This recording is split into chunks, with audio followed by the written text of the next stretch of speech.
Others make it a very low priority. But in almost every city we checked, Boston, Chicago, Los Angeles, San Diego, 2020 found elevators overdue for inspection. New York City topped the list, up to 3.5 years behind on inspection. One possible explanation? 42 of the city's 60 inspectors were suspended last year, some of them later indicted.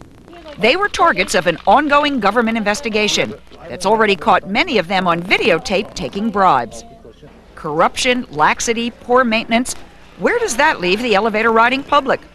Should we believe the elevator industry when they say they've got the safest form of transportation in this country? Well, I think it's true. They have the safest form of transportation, but just how safe is the safest? Is it as safe as it could be? And I think the clear answer to that is absolutely not. Taylor showed us how to respond in an emergency.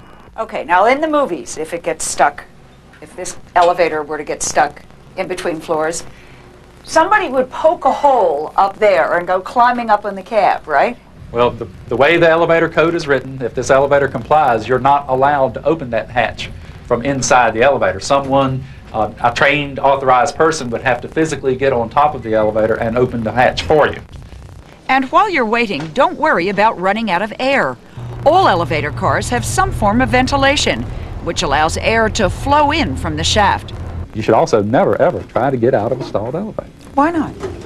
Taylor explained that when the car stops between floors, you can't see the dangerous open space underneath. Jumping down to the landing, you could lose your balance and fall backwards into the shaft. That's resulted in more than a dozen deaths that we know of. In the Hotel Plaza Boulevard, we had a man fall down an elevator shaft approximately nine floors. In 1995, Ray Russ fell 9 stories to his death, escaping from a stalled elevator in Orlando. Fortunately, accidents like these are rare. But if you should be trapped in an elevator, stay put.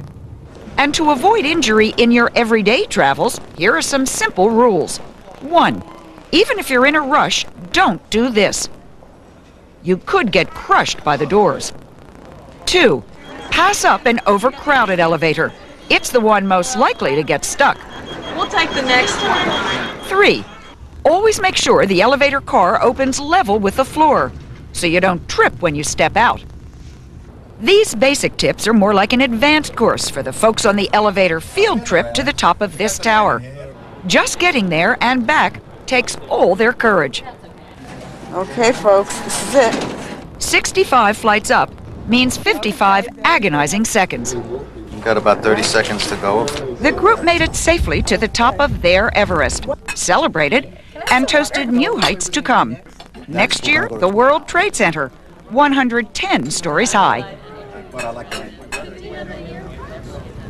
What did happen or is going to happen with those elevator phobics? They are going to the World Trade Center, so stay tuned for the next installment. They're going to do it, yes. I'm not sure I want to do that myself. Just give us again what the best advice is if you find yourself in an elevator that's stalled or stopped. The best advice is stay put. Most elevator accidents in New York City happen when people fall down the elevator shaft. What that means is if you get stuck, if anything happens, don't try to get out by yourself.